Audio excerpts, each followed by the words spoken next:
Yo, what is going on, everyone? It is Tambourine Trident here, back again with another COD Mobile video. And in today's video, we're going to be looking at the Season 3 patch notes, and I'm going to be explaining everything.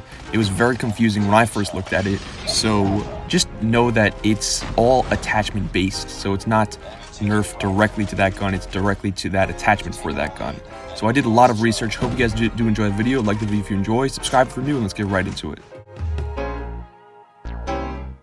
Before we get into the specific attachment buffs and nerfs, I did want to show you this spectator footage of the Napalm strike coming in because it did receive a slight buff for burning range after explosion. So what that means is just like how far the Molotovs are like dispersed after you call it in, and just it calls in faster than last season, which I really wouldn't recommend using this, but it is cool to see. So starting off the weapons changes, we have a nerf to the 46 round extended mag on the Type 25. Specifically, the ADS movement speed was reduced by 8%, and what this means is you're going to be moving a little bit slower when you're ADS with it. And I did make a little graphic for you guys to visualize this, so drop a like if you enjoyed these. The next attachment is a bit of a weird one. It's the Type 25 fast reload, and it said it was buffed or nerfed in the patch notes, but I did not find a single thing when I did my research. Next up, the 48 round extended mag in the AK-117 was nerfed by 8% in an ADS movement speed. So again, you won't be as mobile when you're aiming down sights with the AK-117 using this attachment.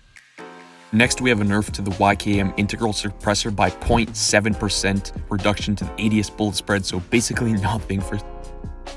Next up, we have a change to the large extended mag B for the AK-47. This was nerfed by 5% to the ADS movement speed, so again, they just nerfed a lot of stuff to the ADS movement speed for certain attachments. Nothing really too crazy, so 5%. The next attachment we'll be looking at is the OWC Ranger attachment for the LK24, which received a nerf to the ADS movement speed by 8%.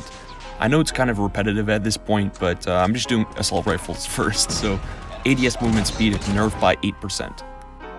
Next is the YKM Integral Suppressor Light for the M4. This received multiple nerfs, especially for recoil. So minus 1.6% ADS bullet spread, plus 1.6% horizontal recoil, and plus 7.4% vertical recoil. So a lot of recoil.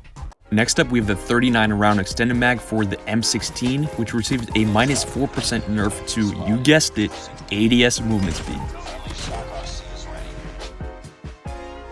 And just to follow up, the 48 round extended mag for the M16 also received an ADS movement speed nerf, but this time for 7%.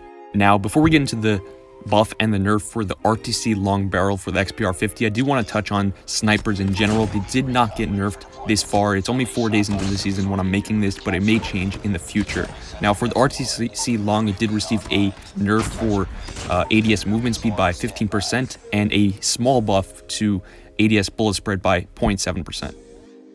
Next up, we have the Strike foregrip for the NA45. This received a nerf of minus 15% to the ADS movement speed, but please, COD Mobile, please nerf the damage, please. If you're watching this, nerf it, please. But for now, minus 15 to the ADS movement speed. Also for the NA45, the Tactical Foregrip A got a minus 5% ADS movement speed nerf. Starting off the changes to the SMGs, we have the RUS 50 round extended mag, which I know I personally used in my build last season. It got a nerf for minus 6% to the ADS movement speed. So again, so many ADS movement speed changes. It's an extra factor that you didn't really have to consider last season, but now you have to consider. So again, minus 6% for this attachment. Next up, we have the YKM integral suppressor for the GKS, which it says in the patch notes it got some sort of optimization or balance change. However, when I did research, I did not find any buff or nerf for this, so this is no change. And I'm happy about that because I actually used this on my build for the GKS, so no change. Next up, we have a nerf for the YKM Integral Suppressor Light for the Chikum. It has more recoil, so plus 8% to the vertical recoil, which I'm personally disappointed because I actually used this in my last build for it. Also to the Chikum, the Strike foregrip got a nerf for minus 15% to the ADS movement speed. And of course, the Tactical Foregrip A for the Chikum got a nerf for minus 5% to the ADS movement speed.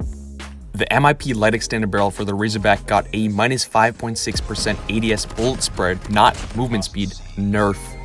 So this means you're just going to be missing more shots than you did last season using this attachment. So again, it was minus 5.6% to the ADS bullet spread. Next up, we have the strike foregrip for the Fennec. This received a nerf for minus 15% to the ADS movement speed. So, I personally use this attachment, but now it's going to be harder to strafe with the single Fennec, which sucks, but it is what it is. So minus 15% to the ADS movement speed. Also, the tactical foregrip A got nerfed for the Fennec, so minus 5% to the ADS movement speed. Next up, we have the strike foregrip for the HD40, which actually received a buff for minus 0.6% to the ADS bullet spread, so that means there's going to be less spread to your bullets, meaning it's going to be more accurate. And of course, with any other strike foregrip weapon balance on this list, it's going to be minus 15% to the ADS movement speed, of course. So there it is. Meanwhile, the tactical foregrip A attachment for the HD40 only got a nerf for minus 5% ADS movement speed. Moving on to the MSMC strike foregrip, this got a nerf for minus 15% to the ADS movement speed, of course. And while we're on it, the MSMC is pretty underrated, to be honest. But of course, here are the stats. The MSMC's tactical foregrip got a nerf for minus 5% to the ADS movement speed. Finally, moving on to LMGs, the RPD's OWC extended barrel got both a buff for 0.7%, minus 0.7% to the ADS bullet spread, and minus 15% to the ADS movement speed. So definitely a slower weapon to use. If you use this build, it's going to make it even slower. The UL 736's RTC 25.4-inch extended barrel got both a buff for 0.7% ADS bullet spread, but also a huge nerf to the ADS speed of 12%. So just like the RPD, this is a really slow gun to use, and this attachment makes it even slower. Next up, the UL 736's strike foregrip got a buff for 0.6% ADS bullet spread, but of course, that minus 15% to the ADS movement speed. The UL 736's strike foregrip got a nerf for 5% ADS movement speed again. And the Chopper's MIP strike stock got a buff for minus 0.2% ADS bullet spread, which, by the way, you can't use this attachment if you're using the heavy handle attachment, which I'm using in this clip, so definitely not worth it. I mean, that changes just like nothing. The last weapons change goes to the .45 suppressor light attachment for the NW11, which received a nerf of 0.7% to the ADS bullet spread, which, again, very negligible, but it is what it is.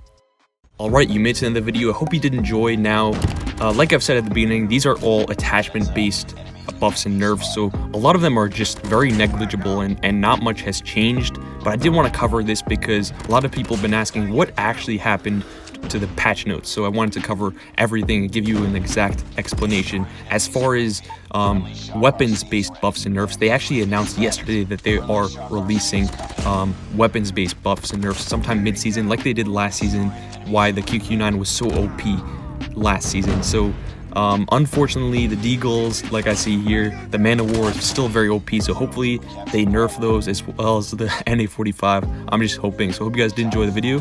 Like the video if you enjoyed, subscribe for new, and I'll see you in the next one. Peace.